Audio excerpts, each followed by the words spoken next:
Budget को लेकर सरकार ने कहीं कोई कमी नहीं रखी प्रदेश में। उसमें कुछ मंत्रियों की भी कमी है, इनके डिपार्टमेंट में काम ही नहीं होते। उन्हें लगता है कि वो हमेशा जिंदगी भर के लिए मंत्री बन गए। सावन का मौसम हो और मेघ गर्जना ना हो, ऐसा नहीं हो सकता। अब इस वक्त राजस्थान में भी बादल जमकर बरस रहे हैं, कुछ इसी तर्ज पर जैसे सियासत में विपक्ष के नेता सत्ताधारियों पर बरसते हैं। लेकिन अगर सरकार का साथ देने वाले भी अपनों पर ही बरसना शुरू कर दें तो उसे क्या माना जाए। खैर, माना क्या जाए उस पर भी चर्चा करेंगे, लेकिन उससे पहले जरा ये सुनिए। बजट को लेकर सरकार ने कहीं कोई कमी नहीं रखी प्रदेश में। उसमें कुछ मंत्रियों की भी कमी है, इनके डिपार्टमेंट में काम ही नहीं होते। उन्हें लगता है कि वो हमेशा जिंदगी भर के लिए मंत्री बन गए। नमस्कार, मैं हूं आपके साथ प्रदीप बाजार।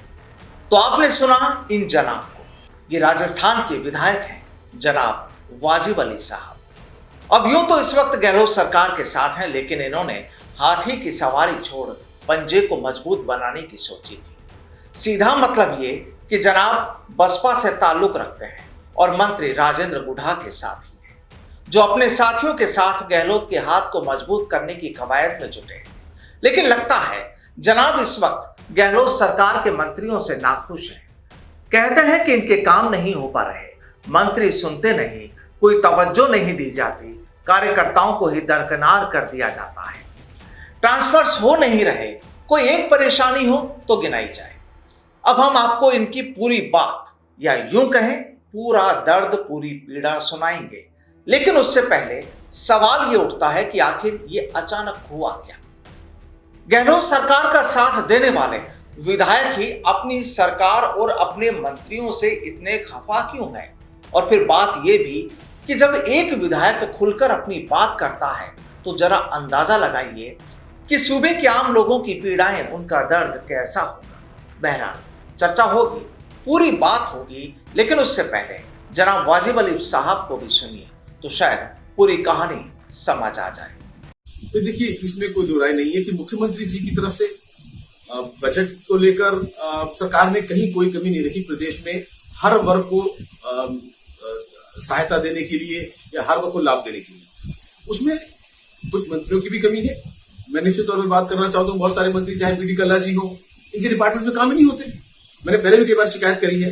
और जब और विभागों के मंत्री थे, बहुत से मंत्री हैं, आप उनसे जल्दी से मिल ही नहीं सकते। तो नाम लेने की बात नहीं है, लेकिन वाकई में बहुत सारे मंत्रियों का रवैया ऐसा है कि उन्हें लगता है कि वो हमेशा जिंदगी भर के लिए मंत्री बन गए। लेकिन ऐसा नहीं है, जनता ने ही उन्हें बनाया है और हम सब लोग, सरकार ने बड़ी मेहनत करी है। तो सरकार को रिपीट होने के लिए खाली अकेले मुख्यमंत्री जी की मेहनत ही नहीं, हम सबकी बराबर मेहनत करने की जरूरत है। और हमें लगता है कि हम तो कर रहे हैं, लेकिन जो लोग नहीं कर रहे इनका खामियाजा उनको भुगतना पड़ेगा। कौन से मंत्री हैं? देखिए, नाम लेना ठीक नहीं है, लेकिन जैसे मैंने बताया, बहुत सारे मंत्री इस तरह के हैं डिपार्टमेंट में बहुत बड़ी प्रॉब्लम चल रही है। जनता के प्रति जवाबदेही की कम है, ना जल्दी मिल पाते हैं, ना काम हो पाते। अभी तो ये शिक्षा विभाग बहुत बड़ी समस्या है। हमारे यहाँ जो है उर्दू के टीचर पद क्रिएट करने के लिए मैं 3 साल से लड़ाई लड़ रहा हूँ, लेकिन पद क्रिएट नहीं हो रहे।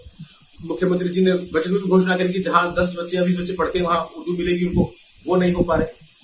कुछ ट्रांसफर जो होते हैं, जो लोग जो है उनके ट्रांसफर नहीं हो पाते। जहां पहले मंत्री थे उनके अपने अपने गृह जिलों में ट्रांसफर हो जाते हैं। हमारे बच्चे जो है 800 किलोमीटर दूर नौकरी कर रहे हैं 20-20 साल से, वो कहां जाए? पार्टी के कार्यकर्ता, उनके परिवार वाले लोग जो पार्टी के साथ लोग हैं, उन लोगों ने सरकार को वोट दिए, बड़ी मेहनत करके सरकार बनाई है। आज उम्मीद रखते हैं कि सरकार से उन्हें कुछ राहत प्रदान हो, वो नहीं हो पाती। तो निश्चित तौर पर जिन लोगों ने जो सरकार बनाई है, अल्पसंख्यक की मैं बात करूं तो मदरसा बोर्ड का 25 करोड़ रुपया पिछले साल 1 रुपया खर्च नहीं हुआ।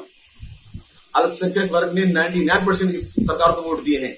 उसके बाद कोई काम उनके लिए होने के लिए राजी नहीं है। मदरसा पहले टीचर्स बेचारे धरने पे बैठे रहे साल। जरा सोचिए, एक विधायक की जब ये पीड़ा हो सकती है कि उनकी खुद की सुनवाई नहीं हो रही, तो फिर एक आम शख्स की बात करना तो बेमानी है। अब चाहे वाजिब अली ने दूसरे मंत्रियों के नाम अपनी जुबान पर नहीं लिए हों, लेकिन इशारों में काफी कुछ कह दिया है। तो चलिए बात कर लेते हैं कुछ सियासी। दरअसल अब बसपा विधायकों ने गहलोत सरकार की सरकार तो बचा ली, लेकिन पिछले कुछ वक्त से रह कर उस तरफ के सियासी बादल भी गर्जनाएं करने में पीछे नहीं रहे। उमड़ते घुमड़ते इन सियासी बादलों ने कांग्रेस के हुक्मरानों को भी कई बार चिंता में डाल दिया कि कहीं ये सियासी बादल बरस ना पड़े। मौके कई आए, लेकिन तेज सियासी हवाओं ने अपने सियासी बादलों का रुख बदल दिया और सरकार का संकट टल गया। लेकिन अब एक बार फिर जिस तरह से सावन के काले बादलों की तर्ज पर ये भी अपना रुख बदलने में जुटे हैं, वो भी कई सवाल खड़े करते हैं। और जाहिर भी है और सवाल भी है कि जब खुलेआम कोई विधायक सरकार के मंत्रियों के खिलाफ अपना दर्द बयां करता हो, तो फिर चुपके चुपके तो क्या होता, अंदाजा लगाइए जरा और सोचिए ये भी कि अब राजस्थान की सियासत का आगे का मौसम कैसा रहेगा। नमस्कार।